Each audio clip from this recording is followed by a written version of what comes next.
Missa do 25º domingo do tempo comum, ano B. Meus irmãos e irmãs, a palavra de Deus neste domingo nos traz uma interrogação. Quem é o maior? O evangelho de hoje é dividido em 3 momentos. Um primeiro momento, Jesus caminhando com seus discípulos para Jerusalém e Jesus ensinando os seus discípulos, falando da sua morte, falando da sua paixão, falando da sua ressurreição. Um segundo momento, Jesus faz uma parada em Cafarnaum, em uma residência, e ali Jesus interroga os discípulos o que eles estavam discutindo pelo caminho. E no terceiro momento, Jesus coloca uma criança no centro e diz que quem acolhe uma criança é a ele que está acolhendo. Em todo esse contexto, Jesus vai nos responder quem é o maior. Ele vai nos responder que o maior é aquele que tem 2 atitudes. Uma primeira, aquele que coloca sua vida a serviço. Jesus pergunta aos discípulos: o que vocês estavam discutindo pelo caminho? Os discípulos silenciam, mas Jesus sabia muito bem o que eles estavam discutindo. Jesus ele diz: vocês estavam discutindo quem era o maior. E Jesus responde: o maior é aquele que é o último, é aquele que se torna o servo de todos. E o próprio Jesus, ele nos traz o exemplo de doação, o exemplo de entrega. O próprio Jesus ensinava isso aos seus discípulos, ensinava da sua paixão, ensinava a sua morte. E Jesus, com a sua vida, ele nos mostra que ele se tornou grande porque ele foi servo.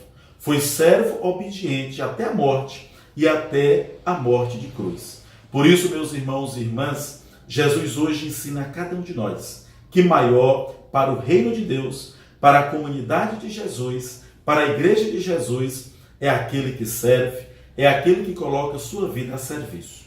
Depois Jesus ele nos mostra, em segundo lugar, que o maior é aquele que acolhe, principalmente os mais necessitados, as pessoas que mais precisam.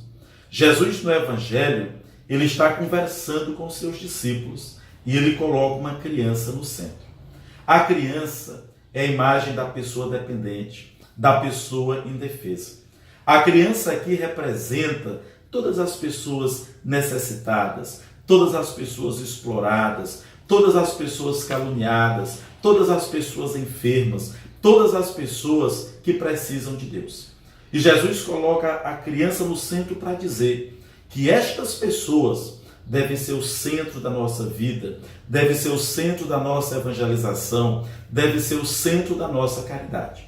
Jesus coloca a criança no centro e ele abraça a criança, ele beija a criança, para mostrar a cada um de nós que nós devemos tratar as pessoas necessitadas, as pessoas que mais precisam, com muito carinho, com muito amor, respeitando a sua pessoa, respeitando a sua dignidade. E depois Jesus ele diz: quem acolhe a um pequenino, a uma pessoa necessitada, é o próprio Deus que está acolhendo, é o próprio Jesus que está acolhendo. É bonito quando São Tiago, na segunda leitura, nos mostra a sabedoria de Deus e a sabedoria do mundo. São Tiago nos mostra que a sabedoria de Deus é colocar a nossa vida a serviço, é cuidar das pessoas que mais necessitam, é ter uma vida humilde, é procurar a paz, é procurar viver no amor. Mas São Paulo nos mostra que a sabedoria do mundo, muitas vezes, é querer o primeiro lugar, é querer o poder, é querer o ter. Aqui São Tiago, na segunda leitura, nos diz bem claro que aonde existe a briga pelo primeiro lugar, que aonde existe a ganância, ali existe a briga, ali existe a competição, ali existe a rivalidade.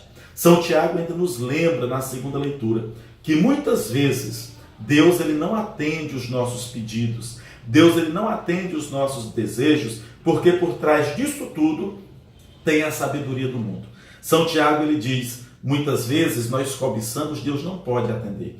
Muitas vezes nós temos inveja, Deus não pode atender e nunca que nós vamos ter esse objeto desejado. Porque por trás disto tudo está a sabedoria do mundo. E a sabedoria de Deus é a vida de entrega, é a vida de doação, é a vida de serviço. Meus irmãos e irmãs, o maior no reino de Deus é aquele que serve e aquele que acolhe os mais necessitados. Que assim como o salmista, nós possamos dizer que o Senhor é quem sustenta a nossa vida, é quem sustenta a nossa caminhada, a nossa profissão, a nossa família, o nosso dia a dia. Procuremos aprender de Jesus Cristo, a termos uma vida de doação, a termos uma vida de serviço. Louvado seja nosso Senhor Jesus Cristo.